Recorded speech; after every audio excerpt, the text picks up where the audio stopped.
Il se protège. Après avoir laissé planer le doute durant plusieurs semaines, Éric Zemmour est officiellement candidat à l'élection présidentielle de 2022. Une officialisation qui fait beaucoup parler et le candidat a fait des apparitions publiques très remarquées. En effet, il a été pris à partie et son premier meeting, organisé à Villepinte le 5 décembre dernier, a débordé. Comme l'a expliqué Le Parisien ce mardi 14 décembre, le polémiste a donc pris une décision radicale. Un rendez-vous a eu lieu entre le service de la protection SDLP de la police nationale, chargé de la protection rapprochée des personnalités exposées et l'équipe de campagne du candidat, peut-on d'abord lire. Ce qui a été décidé ? Muscler le service d'ordre d'Éric Zemmour qui, selon eux, n'est pas à niveau. Le muscler en qualité plus qu'en quantité, indique ensuite le média. Ainsi, Éric Zemmour a été placé sous protection policière et classé T3, c'est-à-dire qu'il est considéré comme potentiellement menacé et est accompagné, depuis le 15 novembre, par 3 fonctionnaires de police. Le but ? Sécuriser les lieux où il doit se rendre, déclare le journal. Lors d'événements particuliers, notamment celui de Villepinte, ce dispositif de sécurité grimpe à 7 agents, conclut Le Parisien. Une décision radicale est nécessaire afin d'assurer la protection d'Éric Zemmour. Une autre décision importante.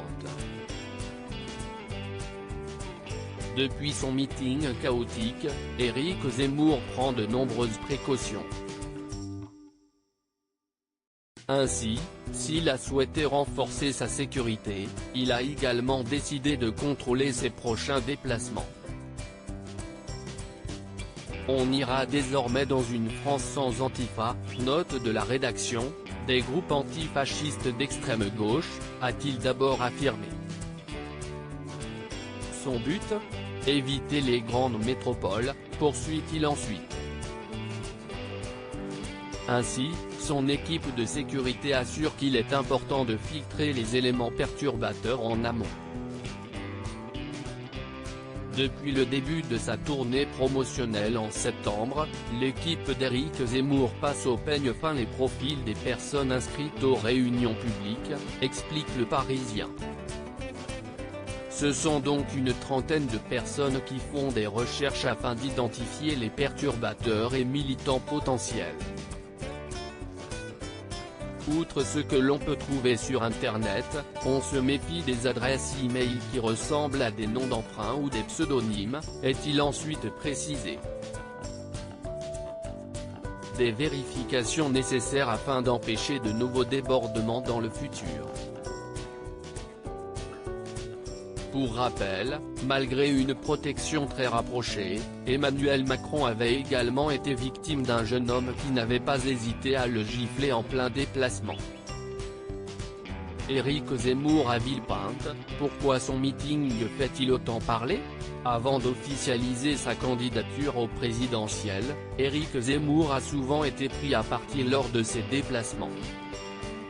Lorsqu'il a réalisé son premier meeting en tant que candidat, c'est sans surprise que celui-ci a débordé. Ce sont plus de 10 000 personnes qui étaient réunies à Villepinte et le polémiste a fait une arrivée très remarquée puisque, alors qu'il n'était pas encore sur scène, il a été pris à partie par plusieurs manifestants. Son entrée dans la salle a débuté par un bain de foule et le candidat à l'élection présidentielle a traversé une marée humaine en direction de l'estrade. Son passage n'a pas été de tout repos car un homme l'a attrapé au cou avant d'être rapidement neutralisé et interpellé par la police. Désormais, Éric Zemmour va redoubler de prudence lorsqu'il fera une apparition publique. Loading DJ.